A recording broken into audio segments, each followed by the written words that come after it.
dear friends. I'm so thankful that you are watching online right now and that we are staying together, even though we are not physically together, but we know that we are united in the Lord. And thank you so much for watching online. Today is a very important topic I want to speak about. Is this the end of the world? Question mark. But before we go to this topic, I just want to give a statement from Brandon, who is actually in the US. Brandon.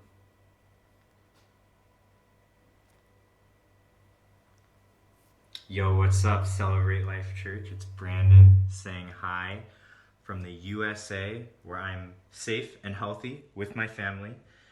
And despite the frustrations of not being able to be in Germany and be with all of y'all and be at school as well, I'm also really just sort of amazed and in awe that now, with the church being primarily held online, that's God is literally physically doing new things right now. We always talk about God doing new things, and now church buildings are empty, but the church body is still going. And I know for me, this change in routine has changed the way that I am experiencing God, the way I'm talking to God, and the way I'm talking to people about God, my friends, and catching up with them. And it's inspired really interesting conversations as well. So I am praying for all of y'all and also hope that this quarantine would not be the destruction of old spiritual habits, but would be a time to that new ones would grow up, new ones would come out.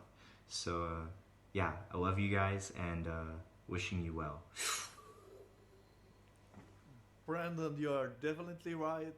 Yes, the church is still going. What you were saying is totally right. We have to reinvent the church and emphasis on relationship, and we do have also the online small groups, what we have never did before, and this brings us to new creations. And thank you uh, for your statement. Thank you for your encouragement, and I hope that soon you will be back in Germany, in the old good Germany. And now I just want to give over to Jenny. She has a statement for you. Hello, my name is Jenny, and I just want to share a little prayer increase with you. About 1 week ago, I came back from Israel because I wanted to do my internship there. Yes, and the situation there wasn't so easy for me because of the coronavirus. I stayed in quarantine all the time I was there. Yes, and that's also a reason why I decided to come back to Germany, but there were many flights cancelled, so I was a little bit panic because of that. And there, my small group prayed a lot for me, and also many other people, and I was so overwhelmed by their prayers. And yes, they encouraged me to give it away, to give it up to God, and to say, your will be done, not mine. And that gave me so much peace. And yeah, now I'm at home, so my prayer is fulfilled and God heard it. And yes, I'm just happy that I can be with my family right now, and that I also have a small group. I never had both my family and a small group, and I'm really grateful for that. Yes, Jenny, you're right. We have to stay together in good and challenging times.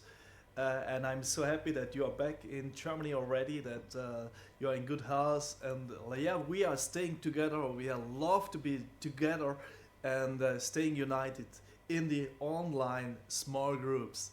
Thank you so much for sharing this.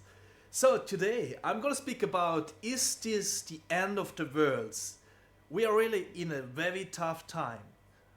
Everyone is influenced in the fact that no one can say, okay, it's very easy, happy, clappy, and I'm feeling good, and what's going on in this world? No, really, everyone is influenced by the fact that the coronavirus spread all over the planet. Maybe you're thinking, okay, wow, is this the end of the world? When I was a teenager, there was a group of people. It was not only a group, there were 2,000 people came together 20 miles from my hometown, and they met around a guy who really believed that aircraft spaces or starships will come and come down to the earth. And when I was there, I really visited this kind of church, special kind of church, and they really mowed the lawn around because they expected the starship will fly on this lawn. And I saw these people there, and the leader received messages from an angel, and it was really a little bit scary and crazy for me, because I think I thought at this time, is that really true? And I was really searching for the truth right now when I was there, and also in this time when I was a teenager. So yesterday, my daughter Julia said, I think Jesus will not return in these days. And I said, no, why do you know that? Because only God knows when Jesus will return. And she says, no, it's written what Jesus was saying. They ate, they drank, they got married until the day of Noah, so when the day comes of the end. And she says, but actually we cannot get married, we cannot drink together, we cannot eat together, we cannot party together. And I said, oh wow, good thoughts. You have smart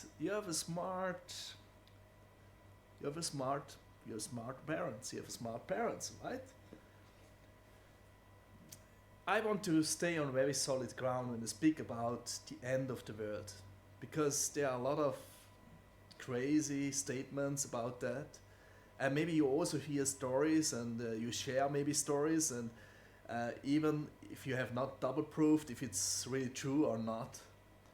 So Jesus said, and Jesus spoke in the Bible, he spoke from about the end of the world, and we can read in Matthew 24 and 25, in Mark 13, in Luke 21 and so on, very interesting verses. I really suggest to read that. And when we read that, then we are really staying on solid ground, because Jesus is in the center, and Jesus is also in the center of our church. So this is our first value, that we want to honor Jesus, and Jesus has a word for us for the end times. You know, Jesus prophesied, for example, that the temple will be destroyed. He said, you know, at the end, in the last days, the temple will be destroyed. And after not even 40 years later, 70 after Christ, the temple was destroyed. The temple for the Jewish people meant a lot, because they really had the temple of King Herod. He rebuilt the temple and made it larger. The temple was first built from King Solomon and then destroyed, and then Zerubbabel, after the Babylonian exile, built it up. And then in this time the temple was crazy good, and people were saying, what do you say? But Jesus was right. The temple was destroyed, and the Romans wanted to get the gold out of it, and they got it. So Jesus said, this will happen, and this happened. Another thing what he says in the Bible, what God says in the Bible, through Paul, but mark this, and he speaks about the character of the people of the end times. How do people look like when you see them deal with other peoples and deal with themselves?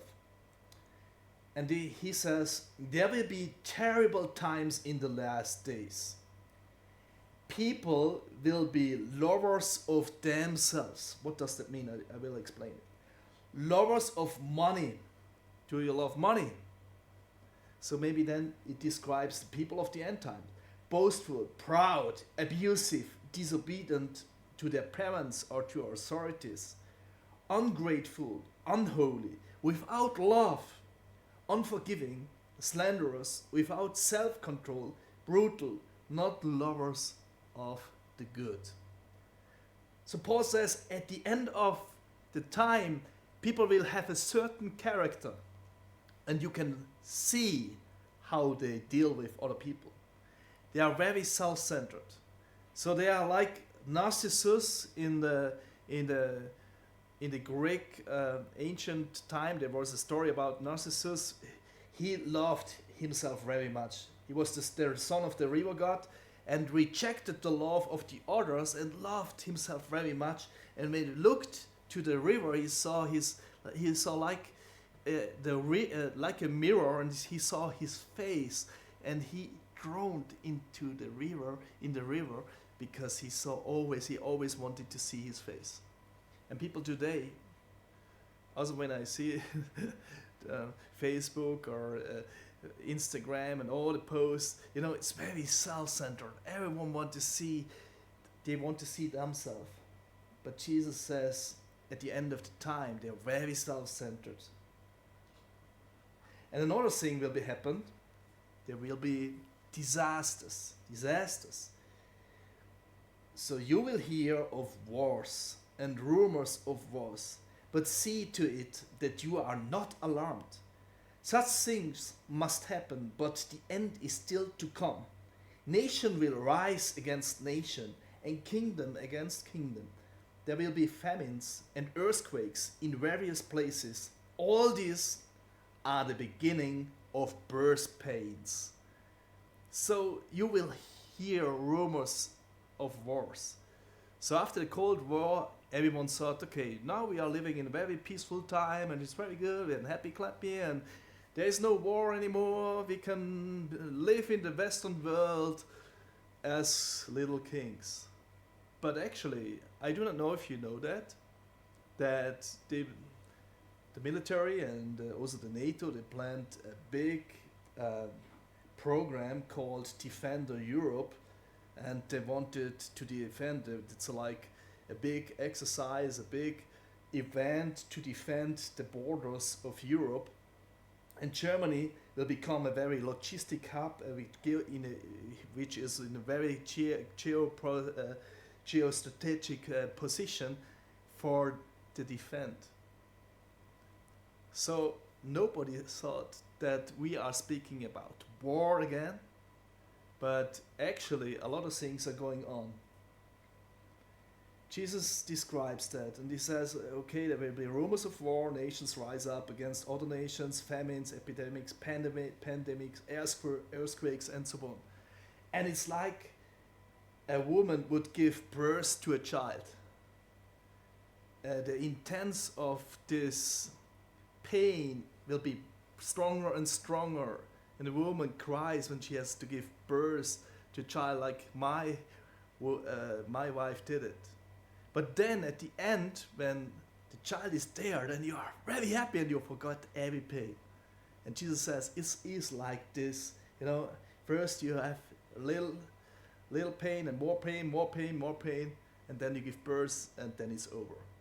Jesus said, and this is his request, don't be afraid. Don't panic. Don't become hysteric. Do not fear. Do not fear other religions. Do not fear other powers. Do only fear God and really believe in Him, trust in Him, and do not vote for parties which are really dealing with these fears of the people. No, believe in God and trust in God alone. Another note will be, there will be persecution.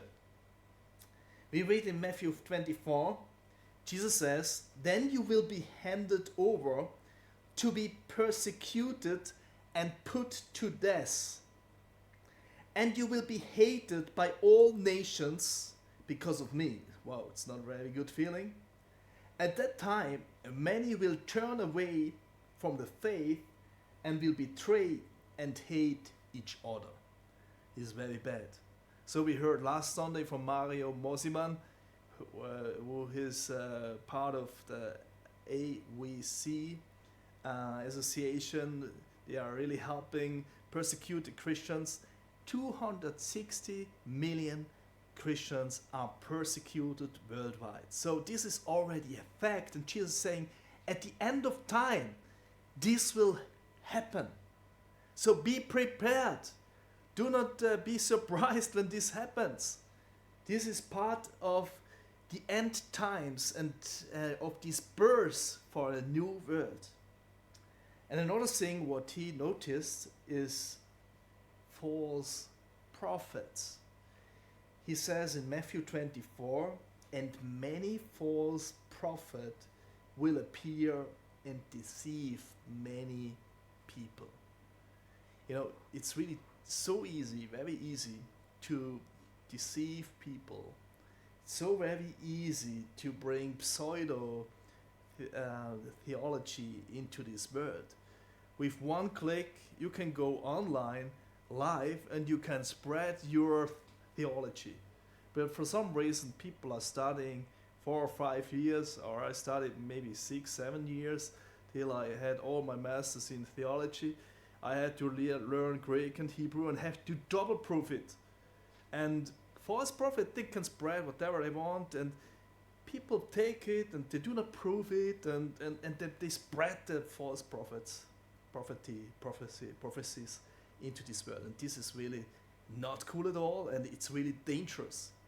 So for example, I heard in the last days that someone, also a prophet, said, you have to live against the coronavirus and then he will be over. Or if you believe it, then you will be always healthy till the end of your life. You know, John Wimber healed a lot of people, thousands of people at the end of his life.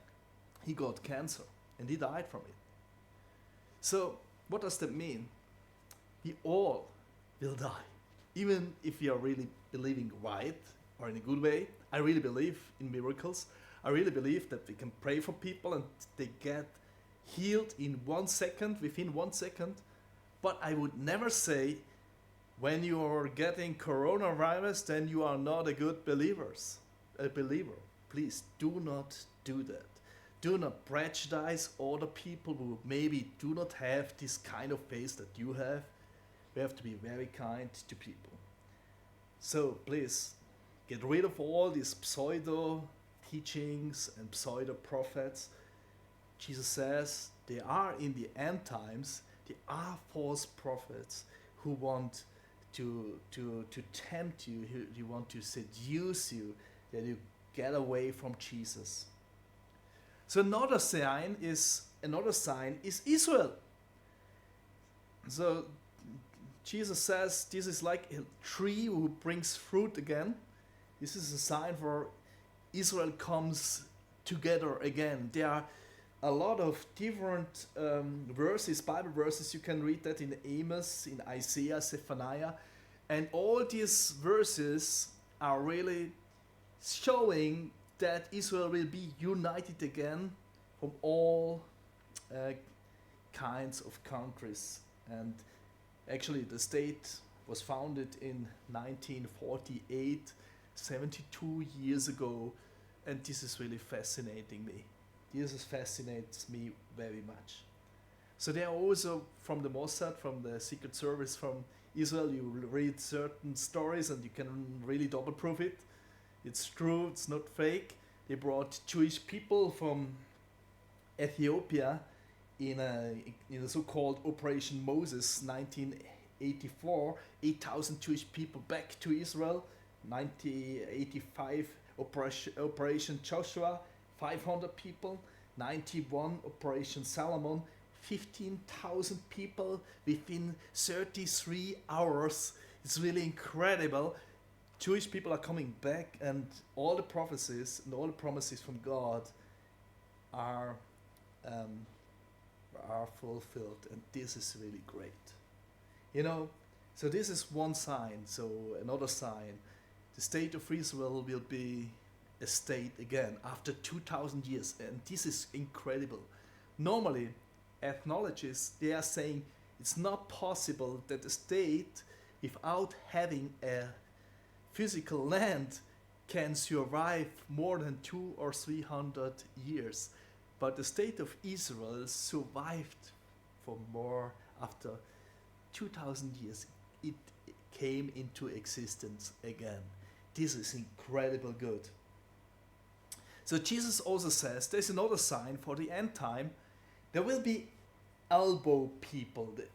The increasing number of elbow people means because of their increase of wickedness, the love of most will grow cold.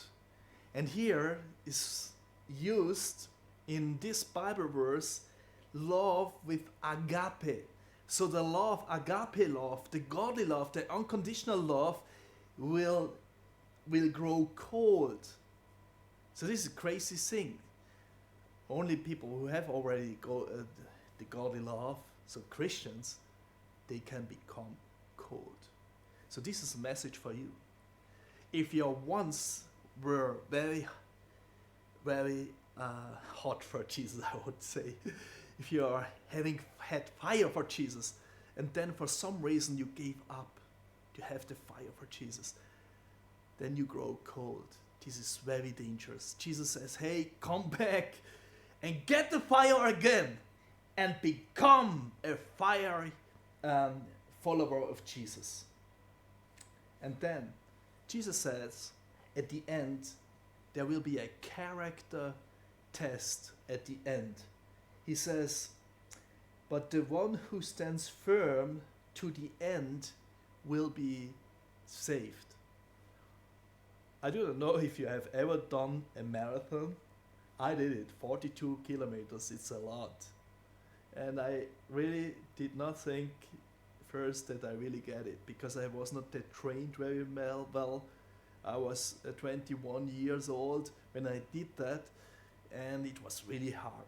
After 20 kilometers, I became it was very heavy, and but finally we really did it, and we really passed the kilometer 42, and it was such a great feeling to see that and to feel that, wow, I passed it, I went through the finish line. It was a great experience. Jesus also wants that we really go over the finish line, that we really reach it, that we reach it together. That's why we encourage us together. That's why we are doing REFUEL. That's why we are having online small groups. That's why we encourage you to go deeper into the word every day, so that you right now are becoming a very mature Christian. And when you look back to the coronavirus time, you say, wow, it was maybe the best time of my life. And Jesus also says, and this gospel of the kingdom will be preached in the whole world as a testimony to all nations, and then the end will come. So actually we are having 16,000 different ethnic groups in this world, and the most of them, they are already reached, they really get to know Jesus, or they could possibly get to know Jesus, but there are still more than 1,000 which are not reached. So that's why we encourage you also to spread the gospel out, not only in the jungle, but also in your workplace. Tell about Jesus, invite people to Jesus, not because that we want to increase the number of Christians, no, because we want to make a difference in someone's life. And when someone gets saved, when someone gets to know Jesus, it's such a great encouragement for you, and for people it's a new life quality, because now they can forgive, now they can forgive themselves, now they can forgive others, now they have a new perspective, they have new goals, they are having a much more enriched life, and this is great. That's why we do everything. That's why we do church, to bring more people to Jesus, to Christ. As many as possible should flourish through Jesus Christ. This is one of our value. And when love grow cold, this is our second value. We want to have unconditional love, and showing that to people, and hopefully you really feel that in the Celebrate Life Church, this unconditional love, we are on your side. And the cool thing is about God, is very easy about the end times, because he's the God of eternity, the God which never ends, and which God who sees everything. He sees your life. And God is someone who is promising, give promises to us, and he really holds his promises. He does not forget it. He does not say, "Oh, okay, I once said it, and the other day, I'm not sure." He really is a God, and the promise still stands. In Genesis 8 it's written, "As long as the earth endures, seed time and harvest, cold and heat, summer and winter, day and night will never cease." You know, there is a rainbow over this planet Earth.